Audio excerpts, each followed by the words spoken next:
एक ऐसी नदी जिसमें चाइना ने 11 से ज़्यादा डैम्स बना दिए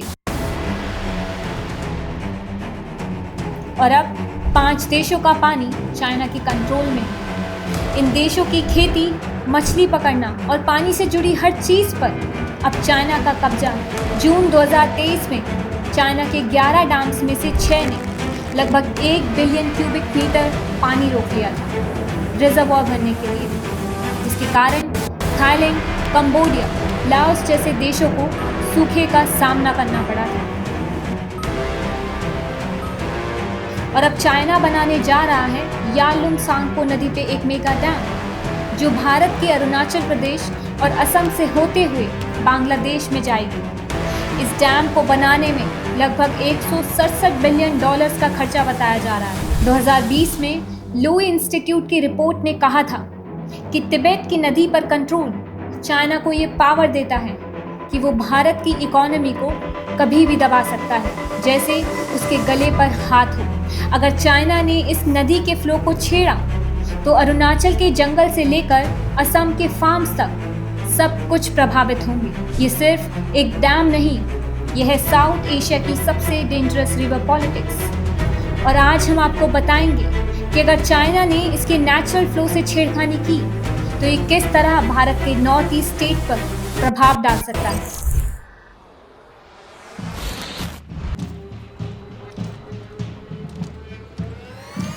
यारलुंग सांगपो नदी की शुरुआत होती है आंगसी ग्लेशियर से, जो माउंट कैलाश मानसरोवर के पास तिब्बत में है।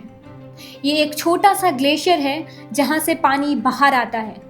फिर ये नदी धीरे धीरे ईस्ट की तरफ फ्लो करती है, पूरे तिब्बतन प्लेट्यू से होते हुए। नमचा बरवा के बिल्कुल पास पहुंचने के बाद ये नदी एक शार्प यू टर्न लेती है, जिसे कहते हैं द ग्रेट बेंड। ये टर्न बहुत रिस्की भी है, क्योंकि इसी जगह से ये नदी दुनिया के सबसे गहरे कैनियन में गिरती है, ग्रैंड कैनियन से भी गहरी। कुछ जगह पर ये 5000 मीटर तक गहरी है। फिर यहाँ से आगे बढ़कर ये अरुणाचल प्रदेश में प्रवेश करती है, जहाँ से इस नदी का नाम बदलकर सियांग या दियांग हो जाता है। और जब सियांग नदी लोहित और दिबांग नदी से मिलती है, तब इसका नाम पड़ता है ब्रह्मपुत्र। और यहाँ से असम में बहती हुई बांग्लादेश में प्रवेश करती है, जहाँ इसे जमुना बोला जाता है। और चाइना इसी नदी पे बनाने जा रहा है दुनिया का सबसे बड़ा हाइड्रो पावर डैम, जिसका नाम है मोतुओ हाइड्रो पावर स्टेशन। इस डैम को बनाने में लगेंगे लगभग 167 बिलियन डॉलर्स। ये इतना बड़ा प्रोजेक्ट है कि ये 3 जॉर्ज डैम को भी पीछे छोड़ देगा, जिसका बजट 28.6 बिलियन डॉलर का था।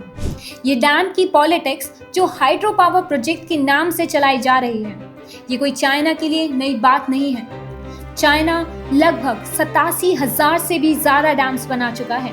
और आपको बता दूं, सबसे पहली वार्निंग बेल बजी थी मेकोंग नदी के केस में। चाइना ने 1993 में मेकोंग नदी पे अपना पहला डैम बनाया, मानवान डैम, जो यूनान प्रोविंस में है। चाइना में मेकोंग नदी को लैंगकैंग नदी कहते हैं।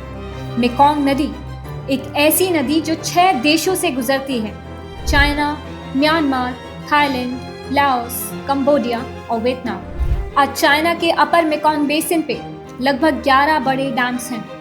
लोअर मेकोंग बेसिन पे यानी थाईलैंड, लाओस, कंबोडिया, वियतनाम जैसे देशों में लगभग 130 डैम्स एक्टिव हैं। इनमें से कुछ चाइना के सपोर्ट से और कुछ थाईलैंड, वियतनाम, मलेशिया जैसे देशों की फंडिंग से चल रहे हैं। जून 2023 के बीच में चाइना के 11 डैम्स में से 6 ने लगभग 1 बिलियन क्यूबिक मीटर पानी रोक लिया था रिजर्वॉयर भरने के लिए।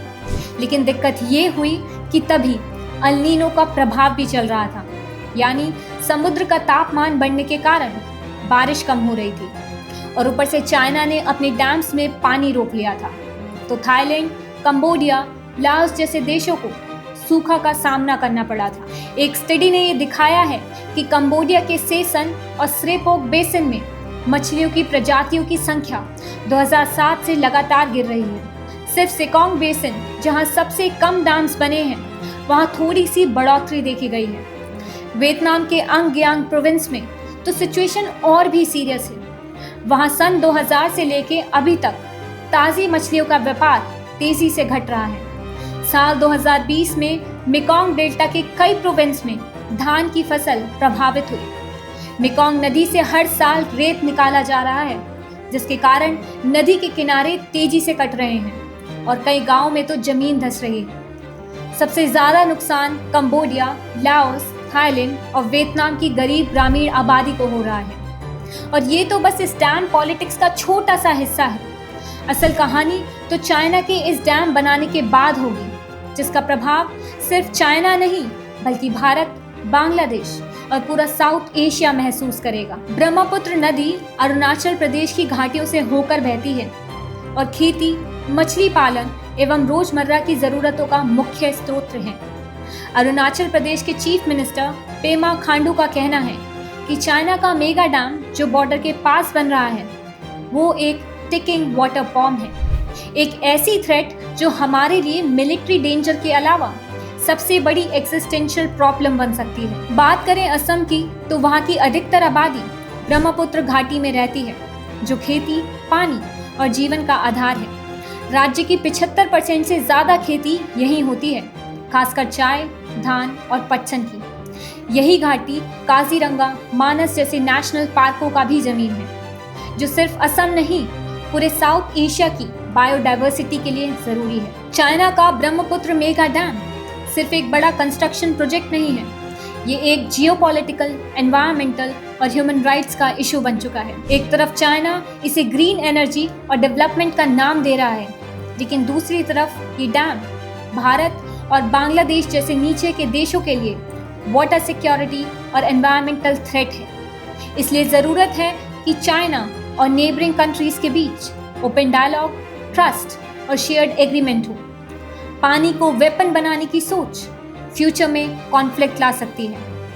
पानी पे हक नहीं, जिम्मेदारी चाहिए, और ब्रह्मपुत्र जैसी नदियाँ सिर्फ कॉर्पोरेशन से ही सुरक्षित रह सकती हैं। अब आने वाले टाइम में ये देखना होगा कि क्या चाइना का ये डैम सिर्फ बिजली और डेवलपमेंट के लिए है, या कल को भारत की सिक्योरिटी, पानी और पूरे नॉर्थ ईस्ट की जिंदगी पर खतरा बन सकती है। जब तक ट्रांसपेरेंसी नहीं है और पूरा कंट्रोल सिर्फ एक देश के हाथ में है, तब तक ब्रह्मपुत्र का फ्यूचर भी सस्पेंस में ही है। आप अपना पॉइंट ऑफ व्यू हमें कमेंट्स में जरूर बताइए, और साथ ही बजर बट्टू दुनिया को लाइक, शेयर और सब्सक्राइब करना ना भूलें। हम जल्द ही मिलेंगे एक और डिटेल्ड वीडियो के साथ। तब तक के लिए नमस्ते।